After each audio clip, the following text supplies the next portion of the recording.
This week in Futbol Mundial, we travel to Tórshavn to meet the goalkeeper who's hung his hat up for good.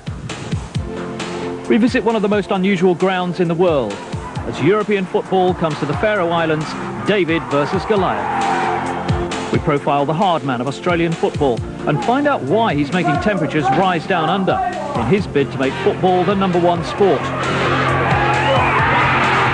And we go to Argentina. It's a million miles from the Faroes as we look at Argentina's #1 football magazine.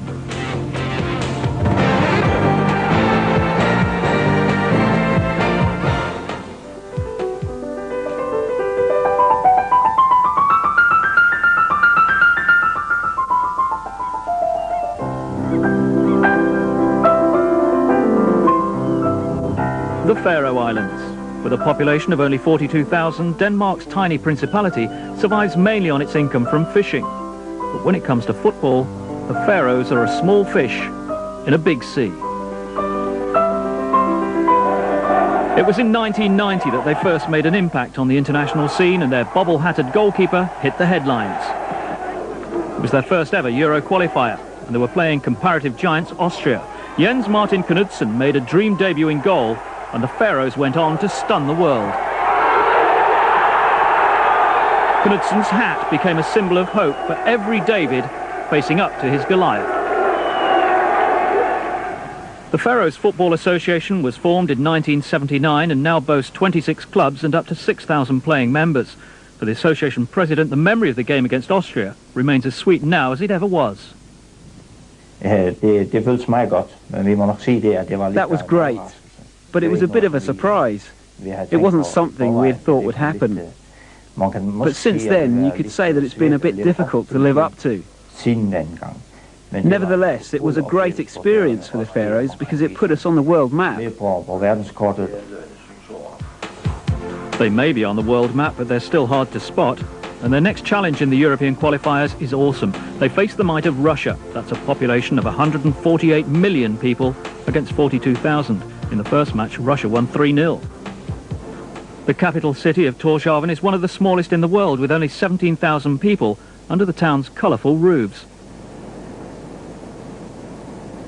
The country's natural resources are utilised to the full in the most unexpected of places, with the abundance of grass providing an insulator from the icy winters. It rains for an average of 280 days every year in the Faroes, so grass grows thickly over the island's hilly slopes. But until recently, they had to play every international football match abroad as they lacked even one grass pitch. The constant wet weather and regular matches made surfaces unplayable. Instead, 22 AstroTurf pitches service the biggest sport on the island. But an hour's drive from the capital, on a hilltop in Toftir, is the nation's national stadium, the first to boast a grass pitch. There, a collection of fishermen, truck drivers and postmen are preparing to take on Russia. For goalkeeper Knudsen, it's a long way from the glory days of beating Austria. The hat has now disappeared, but he still loves to tell the story of it.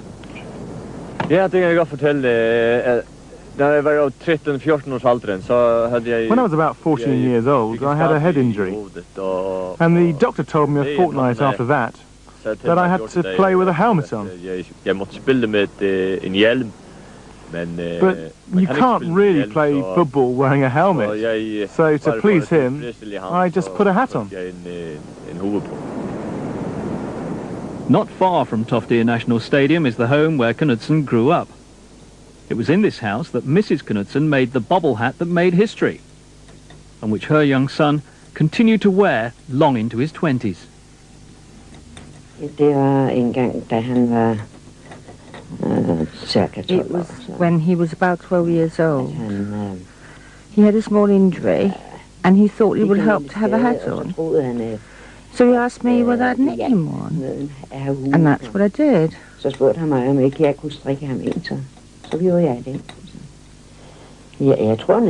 believes in it. That's what I think. But I don't know why he stopped using it. I really don't know why. I've asked him, and he hasn't told me why. The question as to why Knudsen no longer wears the famous hat has caused much debate. At the First Division Club HB, there's a man who thinks he knows the answer. As usual in the Faroes, he's multi-skilled, both under-16 coach and groundsman at the club. But it was in his role as referee that he witnessed a strange incident. The ball comes in, and Jens Martin puts up his hands for the ball like this, but he loses both the ball and his hat. I looked at him, but he was more interested in getting the hat back on his head than holding on to the ball. And the danger wasn't over, because another player came in and put the ball into the back of the net. He's always been very fond of that hat, and still is. Maybe the real reason for Knudsen giving up his hat is the increasing seriousness with which the Faroes are approaching their game. Last year, ex-Danish international and European Footballer of the Year Alan Simonsen was employed as coach and has gone about restructuring the national squad. Since I took over the team, we've changed a lot of the players. We're looking for more consistency than we previously had. It's to do with a certain style we want to adopt here. Our development has been fantastic. In the last year and a half, we've played a lot of positive football, and that's what we're going to do in the future. Of course, you need a lot of time to do this, but we're well on the way. The main problem with Faroese football is the lack of full-time professionals. Toddy Jonsson is the only player to have escaped amateur status, gaining a contract with Danish First Division side Lyngby.